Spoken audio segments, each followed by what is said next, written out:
Well, hello there. My name is Mark Miles, and I love helping trainers, presenters, workshop facilitators really take their results to the next level. In today's video, I want to talk to you about workshop planning. How can you really simplify the planning process if you are ever designing a workshop or a training session, so to speak, or even a presentation? And today's topic is the idea around storyboarding. Storyboarding. Now, this is a really simple and effective and powerful process that you can use in order to design any kind of training that you're going to deliver to an audience. And you may already know about storyboarding, you may not, but this video may share some tips and some ideas that you may not have already thought of or implemented into your planning process. Now, storyboarding is one of my favorite, and if not only way that I actually design training, because over my time, I've delivered, 1 hour workshops, I've delivered 2 day workshops, 5 day workshops, 7 day workshops, consecutive workshops over months and months. But ultimately, every single time I design a workshop, I always come back to this process because it's the simplest and easiest way to organize your ideas, get them out of your mind, and create workshops really fast and really simply that are going to be powerful for your audience. So let's jump into it. Let's jump into the steps on how to really effectively storyboard a workshop. So, couple of things that you'll need for this process though is number one, you're going to need some butcher's paper or a flip chart, and you can see what one looks like by just behind me here or just behind me there. And essentially, you're also going to need a bunch of sticky notes, So you can pick up butcher's paper and sticky notes at your local stationery shop, and you probably need a pen as well. So you'll need a pen. Now, essentially, what you're going to do is if you have a 5 day workshop or maybe a 7 day workshop, what I encourage you to do, first of all, is grab some butcher's paper and at the top of each piece of butcher's paper, write the following: day one, day two, day three, day four, and day five. All right. So you want to number your butcher's paper. And essentially, what I then want you to do is close your eyes. I want you to close your eyes. And I want you to imagine, what does a competent, or what does an effective, or what does a powerful person look like in regards to that skill that you're actually teaching them?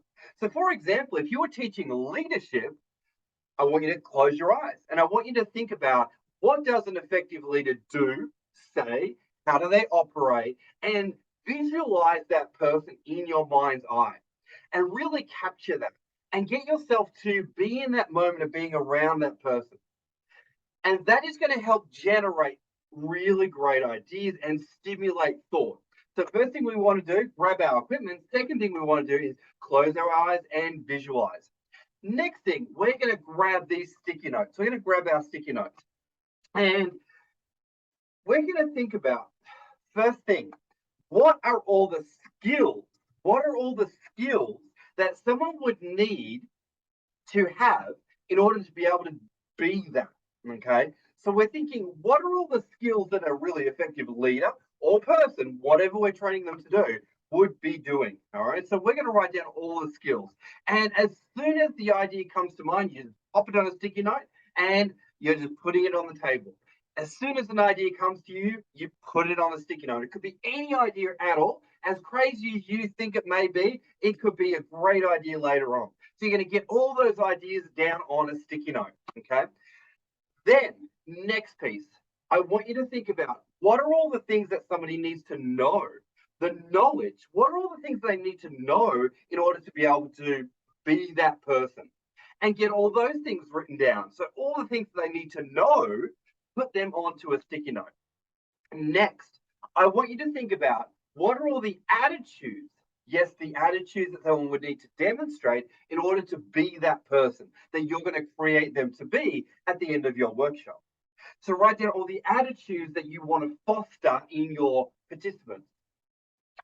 So what have we got? We've got a bunch of sticky notes. We've got some skills. We've got some attitudes, and we've got some knowledge on these sticky notes.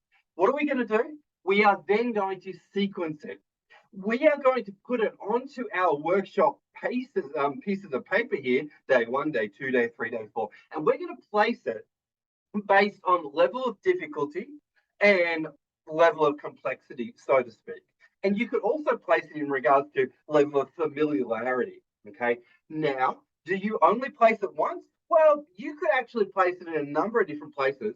So, for example, you may have a thing that you think needs to be repeated, heard, or the audience need to be exposed to a number of times. So you may put that like a couple of times over a couple of days.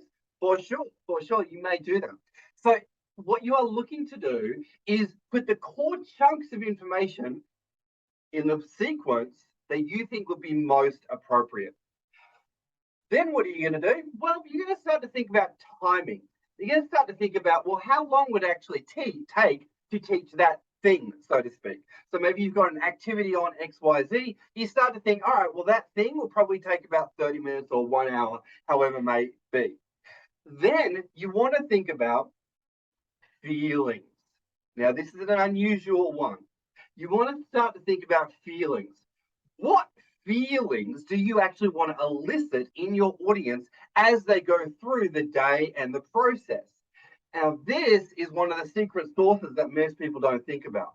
You see, when you can actually get strategic about the emotions you want to elicit in your audience, now you're getting very, very powerful as a presenter and a trainer, because you're starting to get empathetic. You're starting to think about how would actually someone feel as they travel through this journey that you're about to take them on. Next, you want to think about breaks. You want to be having breaks between your activities and between the things that you're teaching. Next, you want to think about possibly music. What kind of music do you want to be playing? And you could be popping those song titles onto a sticky note as well, or even just the vibe that you want to create in the room. You want to be popping that onto a sticky note as well. Maybe you want a vibe of excitement. Maybe you want a vibe of curiosity, and you want to tie your music into those vibes as well. Next, what do we want to do? We want to be humble. We want to get some feedback. Now, the ultimate thing that we can do is start to put our ego aside and bring in a third party perspective. And at this point, where we've sequenced everything out, this is where I really encourage people to get a second set of eyes on whatever we've created. And this is where we bring in maybe an industry expert or maybe an expert in a completely different field. And we want to get their perspective on what we put together. Is it logical? Is it, in their eyes, potentially going to be effective, non-effective? What gaps do they see that we don't see? And we want to get their perspective on it. We want to run them through it. And we want to say, all right, what stands out to you? Is there anything I'm missing? What could I possibly include that could really make it even better? They take on their feedback, absolutely, and you may even, because of the nature of a sticky note, you can actually move things around, which is really cool. All right. Now, again, you can do this with industry experts who will provide absolute great feedback, or you can do it with someone that's completely independent, and you're going to get value from doing it from both types of people. Last of all, highly recommend that you then take a photograph of every flip chart. Take a photograph of day 1, day 2, day 3, day 4, day 5, and make sure that you take a photograph. The reason being is sometimes the sticky notes fall down, all right? So definitely take a photograph. Then what you can actually do is you can sit there with your laptop and suddenly, guess what? You have your syntax or your training plan for every single day, which is super exciting because then you've just really reduced your workload. And basically, what you then can do is build out the session plans or the learning plans or whatever you'd like to call them for each of those single segments. And you can think about, all right, what are the resources we're going to need? What kind of venue are we going to need? You know, like what do we need to tell our audience? And all those different things are going to flow out from this storyboarding that we have created. So just to recap, what do you need? You need some flip chart paper, you need some bunch of sticky notes, and you need a pen. And just visualize what would a competent or what would a really effective or super successful person look like at the end of the workshop or at the end of going through your training and back at the workplace. What do they actually look like? And when you train and present and design training with the end in mind, you're going to find that your results go through the roof because it's no longer focused on the minute detail, but focused on the big picture and really moving people towards that big picture and creating transformation along the process. So thanks so much for watching the video. Like, comment, subscribe as you always do. And I thank you so much for everyone that's subscribed to the channel. Hopefully what I've shared with you today, you can go out and use and implement and really have some fun with. Because for me, this has been the process that I use every single time I design training, and is a really great, powerful process that is really brain friendly, so to speak. And it's going to be something that you can really own and make part of who you are and how you deliver training. So on that note, thanks so much for watching, and I'll see you on the next video. Bye for now.